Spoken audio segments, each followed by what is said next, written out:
Now we start Bose-Einstein condensation. Condense मतलब होता है एकत्रित होना, संघनित होना। तो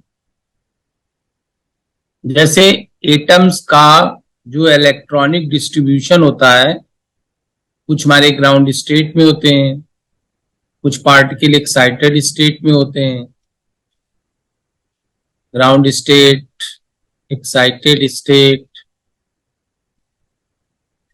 ऐसे डिस्ट्रीब्यूशन होता है पार्टिकल्स का। तो कंडेंसेशन का मतलब है किसी एक लेवल में जाकर के एकत्रित हो जाना सारे पार्टिकलों का, मतलब ग्राउंड स्टेट में जाकर के एकत्रित हो जाना, इसे कहते हैं बोस-आइंस्टीन कंडेंसेशन। तो हम लोगों ने पिछले जब बोस-आइंस्टीन गैस पढ़ी है, तो बोस-आइंस्टीन गैस में एक डिजेनरेसी फैक्टर आया था 1/d।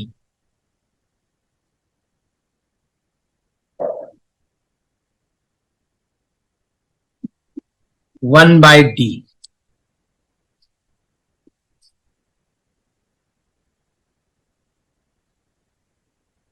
इस डिजेनरेसी फैक्टर में 1/d की वैल्यू थी, ये जो आपकी लिखी है ये वैल्यू थी।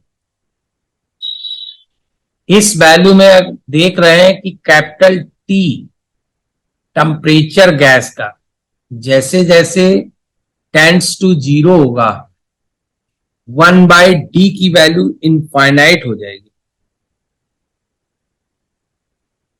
मतलब d की वैल्यू 0 हो जाएगी।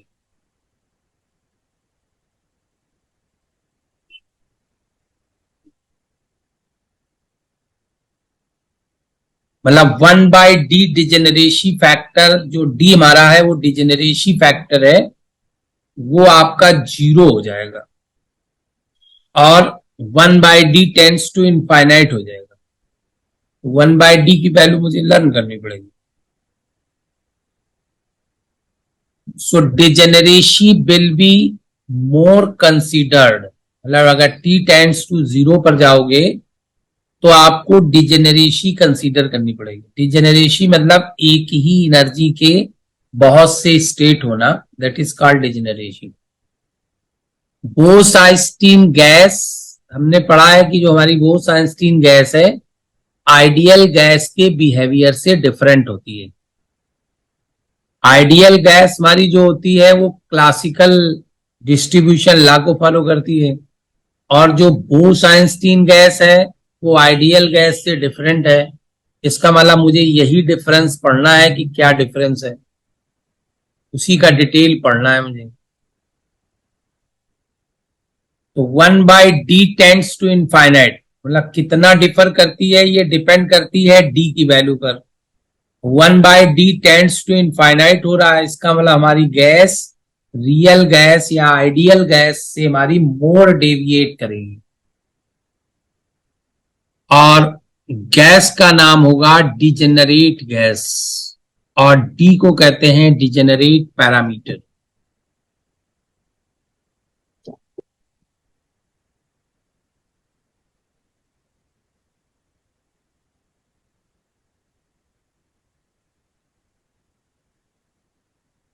अब देखिए हमारी जो फार्मूला होता है बोस-आइंस्टीन का वो ये होता है Ni is equal to GI upon e⁻α plus beta epsilon i minus 1। अगर हम ग्राउंड स्टेट में पार्टिकल की संख्या जानना चाहें तो एप्सिलॉन i बराबर 0 रख दें, और GI को चूंकि एक ग्राउंड स्टेट तो हमारे सब स्टेट में बदलता नहीं है, वो हमेशा एक ही स्टेट में रहता है। GI इज इक्वल टू 1, तो Ni is equal to n0। Ground state में जो पार्टिकल होंगे उनको हम n0 से डिनोट करेंगे।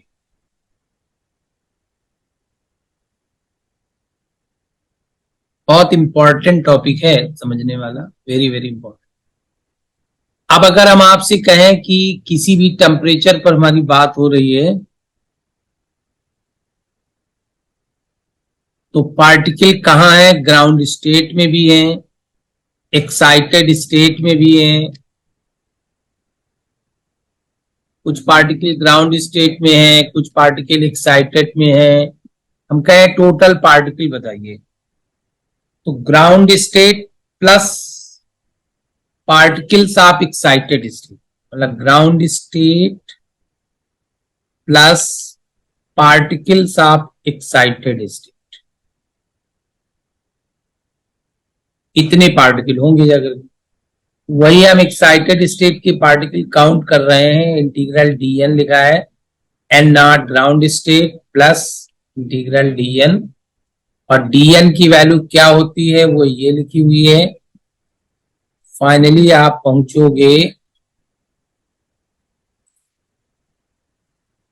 सॉल्व करेंगे जैसे आपने पहले सॉल्व किया है वैल्यू रख करके, तो आपको फाइनली ये इक्वेशन आ गई। अब हम इसको, ये जो पार्टिकल है वो एक्साइटेड स्टेट में, इसको हम कुछ एज्यूम कर लेते हैं, n डैश एज्यूम कर लेते हैं, n1 एज्यूम किया है, n1। तो टोटल पार्टिकल कितने होंगे? n not plus n1। वैसे तो अगर बच्चा ये ऊपर का पोर्शन नहीं भी लिखे तो कोई दिक्कत वाली बात नहीं है, डायरेक्ट जो है यहां पर लिखे इस जगह तक, इसके बाद ये सब मिस कर दे और डायरेक्ट ये लाइन लिख दे, ये वाले कि पार्टिकल टोटल कितने हैं? n नॉट, मतलब particles in ground state, these are the particles in ground state,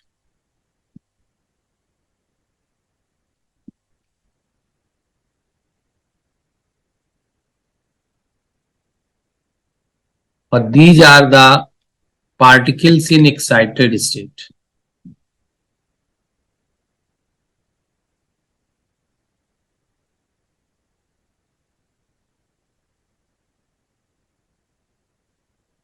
अब ये जो पार्टिकल्स हमारे एक्साइटेड स्टेट में हैं, तो चूंकि आपने एक्साइटेड स्टेट बहुत आपने माने हैं, ग्राउंड स्टेट एक है, तो अगर हम अभी आपसे बात करें कि ये पार्टिकल प्लस इसमें पाए जाने वाले टोटल पार्टिकल का जो ऐड किया है वो टोटल पार्टिकल की संख्या है, तो हम ये भी कह सकते हैं कि टोटल पार्टिकल हमारे एक्साइटेड स्टेट के पार्टिकल के बराबर है, ये कह सकते हैं, क्योंकि ये थोड़े से पार्टिकल होंगे और ये एक्साइटेड स्टेट में सब ऐड करोगे तो बहुत सारे पार्टिकल हो जाएंगे।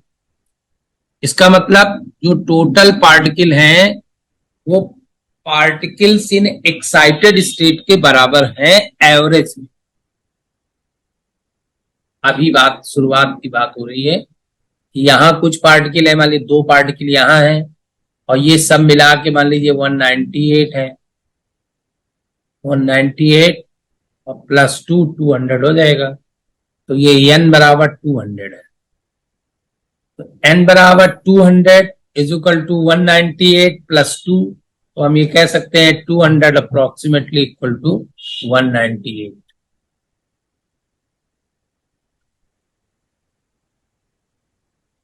अब हम जो n1 निकालेंगे, n1 जो पार्टिकल एक्साइटेड में है वो हमारे टोटल पार्टिकल के ही बराबर आप मान रहे हैं, तो जो टोटल पार्टिकल का फार्मूला है वही लग जाएगा। देखिए ये टोटल, ये जो ये है हमारा n1, ये लिखा हुआ है, ये टोटल पार्टिकल के फार्मूले के बराबर लग जाएगा।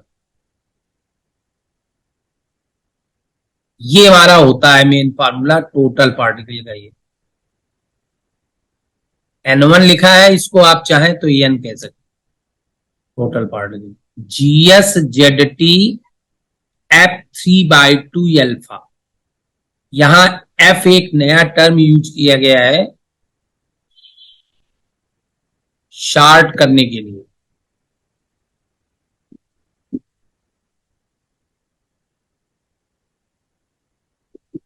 F3/2 अल्फा हम किसको मान रहे हैं?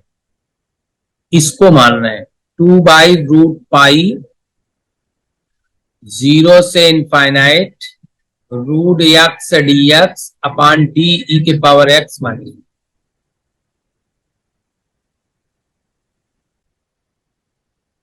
ये होगा जाकर के। तो किसके बराबर है? GS ZT F3/2 alpha. अब अल्फा की जो वैल्यू है, अल्फा की वैल्यू अगर 0 है, अल्फा की वैल्यू, तो D बराबर 1 हो जाएगा। अल्फा बराबर 0 तो D बराबर 1 हो जाएगा। तो हम F3/2 0 को निकाल के देखते हैं। F3/2 0, F3/2 अल्फा किसको माना गया है? 2/√पाई इंटीग्रल 0 से इंफिनिटी √x dx अपान d को आपने 1 लिख दिया तो e⁻x -1। तो इसकी वैल्यू आ जाती है हल करके, इसकी वैल्यू हल करके आती है, क्योंकि अब ये तो सॉल्व होने वाला फॉर्मूला बन गया जाएगा। इसकी वैल्यू हल करके आती है 2.61, 2.61 ये वैल्यू आ जाती है, 2.61।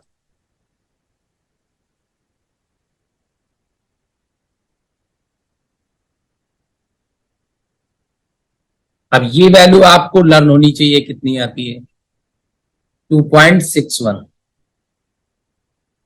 F3/2 0 की वैल्यू 2.61। अब देखिए हमारे पास एक टेम्परेचर है T0,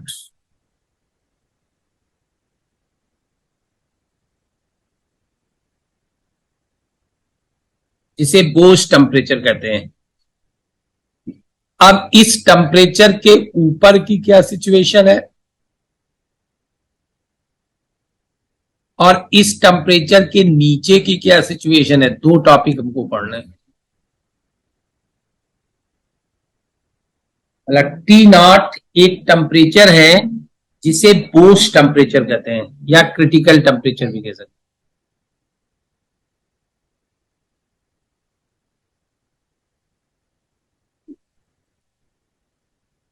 बोस टेम्परेचर या क्रिटिकल टेम्परेचर। तो T0 टेम्परेचर पर क्या है और T0 के बिलो क्या है? तो T0 टेम्परेचर पर जो सिचुएशन आपकी ये है, वो है आपकी सिचुएशन क्या है? मोस्टली पार्टिकल एक्साइटेड स्टेट में है, कुछ ही पार्टिकल आपके ग्राउंड स्टेट में है। ये T बराबर T0 पर है। मोस्टली पार्टिकल एक्साइटेड स्टेट पर है और कुछ पार्टिकल आपके ग्राउंड स्टेट पर है।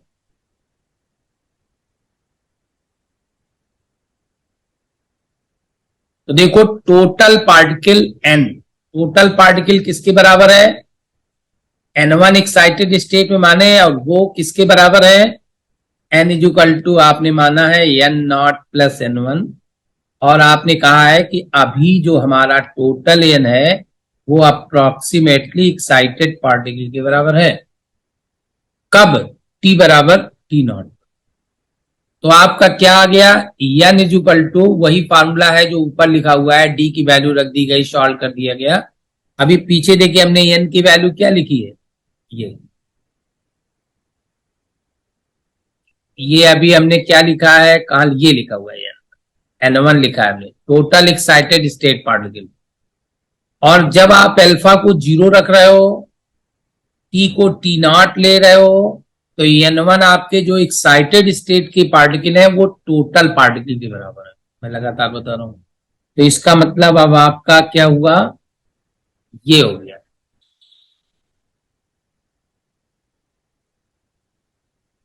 तो GS ZT T बराबर T0 equal to capital T बराबर N अपान F3/2 0, ये वैल्यू आ गई। तो ये वैल्यू आप इस जगह पुट कर दीजिए। इस जगह जीएस जेड की जगह वैल्यू पुट कर ली। तो एक्साइटेड स्टेट में पार्टिकल की संख्या आ गई, ये आ गई।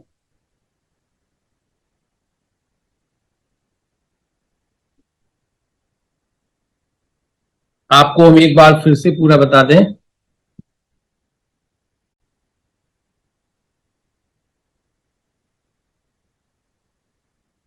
ये इसका वाला इतने पार्टिकल इसमें आपके एक्साइटेड स्टेट में है, इतने पार्टिकल मैक्सिमम वैल्यू आप ये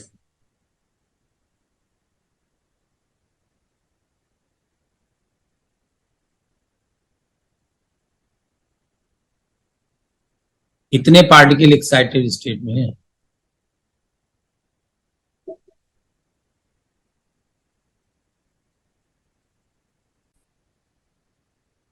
अब चलिए टोटल पार्टिकल में अगर हम एक्साइटेड स्टेट के पार्टिकल माइनस कर दें तो हमारे ग्राउंड स्टेट के पार्टिकल निकल आएंगे। तो टोटल पार्टिकल में से एक्साइटेड स्टेट के पार्टिकल माइनस कर दें तो हमारे ग्राउंड स्टेट के पार्टिकल निकल आएंगे। तो N naught is equal to N minus N1, N1 की वैल्यू पुट कर दो। ये फाइनल फार्मूला बहुत इंपॉर्टेंट आ रहा है, ये वाला फार्मूला पूछा जाता है।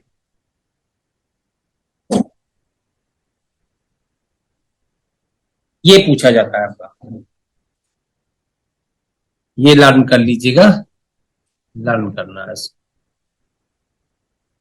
तो मैंने कहा था कि ये हमारी सिचुएशन है, ये है टेम्परेचर T0, ये है T ग्रेटर देन T0 और ये है T लेस देन T0। तो T बराबर T0 पर तो एक फिक्स आ गई थी, T लेस देन T0 पर जब थे तो हमारे पार्टिकल ग्राउंड स्टेट में इतने, मतलब इस रीजन में पार्टिकल ये है। कैसे वेरी कर रहा है? N1 माइनस T अपान T0 के पावर 3/। तो अब यहां देखा जाए T0 पर कितने थे, T बराबर T0 पर कितने पार्टिकल थे। जब T टेंड्स टू T0 है तो N0 टेंड्स टू 0, मतलब T0 पर यहां पर पार्टिकल इस टेम्परेचर पर ग्राउंड स्टेट पार्टिकल नेग्लेजिबल थे। क्या बताया?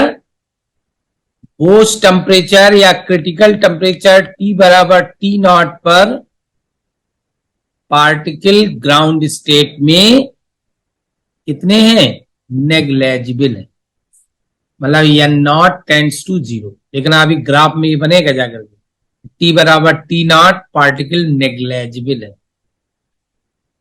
अब आगे चलिए जरा, ये फिगर दे T बटे T0 जब 1 है तो पार्टिकल N0 बटे N कितने आ गए? 0। और जैसे ही T की वैल्यू T0 से आपने छोटी किया, T लेस देन T0 की तरफ आप गए, हमारा N0 बटे N रैपिडली राइज कर गया, मतलब पार्टिकल हमारे ग्राउंड स्टेट में इकट्ठे हो गए, पार्टिकल मोस्टली ग्राउंड स्टेट में इकट्ठे हो गए। इस घटना को कहते हैं Bose Einstein condensation. If the temperature of the Bose gas start to decrease from the critical temperature, from the Bose temperature, excited state particles suddenly comes down to the ground state. This rapidly change of the particle in the ground state is called Bose-Einstein condensation. The rapidly change of particle in ground state at temperature T less than T0 is called Bose-Einstein condensation. यहां पर temperature T कितना होगा? 0।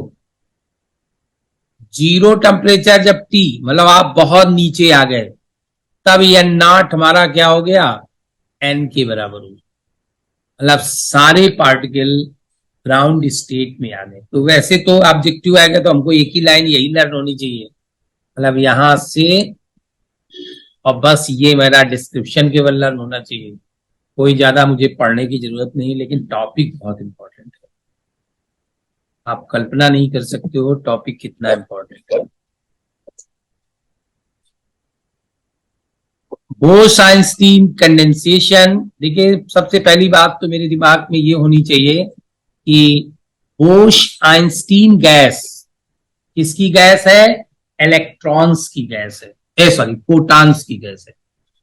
Photon की gas को हम Bose-Einstein gas कहते हैं। ये हमारी गैस आइडियल गैस से डिफर करती है। कैसे आप इस डिफर को पता लगाओगे, उसके लिए एक फैक्टर है 1/d। क्या है 1/d, वो मैंने आपको बता दिया। क्या क्या स्टडी कर रहे हैं कि एक क्रिटिकल टेम्परेचर है जब हमारी जो बोस-आइंस्टीन गैस है उस टेम्परेचर के ऊपर उसका व्यवहार बिल्कुल आइडियल गैस जैसा है। जैसे आइडियल गैस का प्रेशर बढ़ाओ, ये चेंज वो चेंज, वो सब कुछ वैसे ही। और फिर उसमें आपको मैक्सवेल बोल्ट्जमैन डिस्ट्रीब्यूशन लॉ को फॉलो करता है। और जैसे ही टेम्परेचर आप एक क्रिटिकल टेम्परेचर पर आए, और उस टेम्परेचर पर भी अभी आपकी कोई खास चेंजिंग नहीं आई, लेकिन जैसे ही उसके बिलो आए, मतलब उस टेम्परेचर के below, then the gas is condensed to the ground state, all the particles are condensed to ground state, मतलब संघनित हो गए, इकट्ठे हो गए। इस घटना को कहते हैं Bose Einstein condensation. So this formula is very important, the particles in ground state, और this figure is very important. अब जब बोस-आइंस्टीन कंडेंसेशन हुआ तो मोस्टली पार्टिकल आपके ग्राउंड स्टेट में आ गए, लेकिन हम ये नहीं कह सकते कि 100% आ गए। कुछ थोड़े बहुत पार्टिकल आपके ऊपर हैं, लेकिन मोस्टली पार्टिकल आपके ग्राउंड स्टेट में आ गए। That is called Bose-Einstein condensation. This indicate at temperature decreases start from T barabar T naught, particles in ground state increases, that means rapidly falls to ground state. This is called Bose-Einstein condensation. अब हम T greater than T not की बात करें, T greater than T not, तो particle है excited state में, वहां तो क्लासिकल बिहेवियर होता है, वहां तो आपका ये बिहेवियर एक डिफरेंट बिहेवियर तो आता नहीं है। मतलब किसी एक, जैसे आप कहते हो कि डाईमैग्नेटिक पैरामैग्नेटिक, पैरा और फेरो में चेंज हो जाता है। एक क्यूरी टेम्परेचर होता है कि फेरो मटेरियल होता है तो पैरा में चेंज, इसे कहते हैं फेज ट्रांजिशन, फेज बदलना। यहां पर भी एक प्रकार का फेज ट्रांजिशन ही हो रहा है कि हमारी गैस का नेचर अकस्मात चेंज हो रहा है। अबव टेम्परेचर पर क्लासिकल नेचर है और बिलो टेम्परेचर पर आपका जो है वो क्वांटम नेचर आ रहा है, मतलब बोस-आइंस्टीन कंडेंसेशन। अब देखते हैं T greater than T not. अब T greater than T not में क्या है, पार्टिकल पूरे ग्राउंड स्टेट में नहीं है, पार्टिकल हमारे ग्राउंड स्टेट में कम होने लगेंगे तुरंत, मतलब एक्साइटेड स्टेट में भी जाने लगे। उसका फॉर्मूला क्या होगा,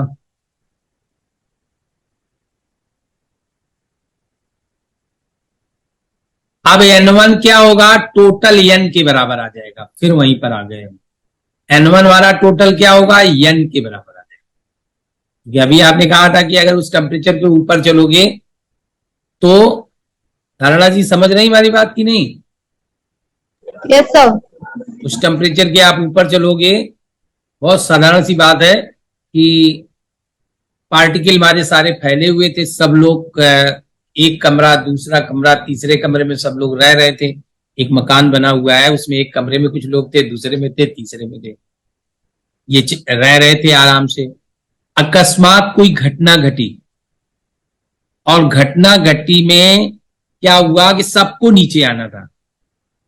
एट वंस तो नहीं आ जाएंगे सब नीचे कि तुरंत आ जाएंगे, कुछ समय तो लगेगा, भागेंगे दौड़ेंगे तो कुछ गिर जाएंगे, तो सब तो नहीं आ जाएंगे। तो टी बराबर टी नॉट पर आपका अभी कंडेंसेशन नहीं हुआ था, लेकिन जैसे ही टी से लेस टेम्परेचर पर हम आए वैसे ही तब तक सारे के सारे लोग नीचे वाले कमरे में आ गए ग्राउंड स्टेट। अब हम T greater than T not की मतलब हम उसके ऊपर की बात करने लगे तो फिर वैसे ही हो गए। तब तो आपके ग्राउंड स्टेट में नेग्लेजिबल हो गए, ऊपर पार्टिकल तो हो गए। तभी देखो n1 को n लिख दिया गया है, n1 को n, और इसको फिर सॉल्व किया जाएगा तो क्या मिलेगा, ये मिलेगा f3/2 अल्फा, ये टी नॉट अपॉन टी, ये फार्मूले थोड़े लर्न होने चाहिए, ये थोड़े कुछ फार्मूले। तो इतने पार्टिकल हमारे होंगे टोटल जो एक्साइटेड स्टेट में है, क्योंकि ग्राउंड को तो आपने नेग्लेक्ट कर दिया ना, छोड़ दिया ग्राउंड को। अब आपने उसकी अगर T greater than T not में आप ग्राउंड को नेग्लेक्ट कर रहे हो, सारे एक्साइटेड ले रहे हो, और T less than T not में सब ग्राउंड में ले रहे हो। अंतर इतना है उसके में नहीं, वो बहुत इंपॉर्टेंट घटना है। ये मैं कुछ नहीं कर रहा हूं, ये गैस के अंदर देखने को मिल रहा है। बोस-आइंस्टीन गैस का बिहेवियर चेक कर रहे हैं, तो उसका बिहेवियर में देख रहा हूं कि T greater than T not पर कैसा मिल रहा है, T less than T not पर कैसा मिल रहा है, ये बिहेवियर चेक कर रहा है। This is the complete explanation of Bose-Einstein condensation.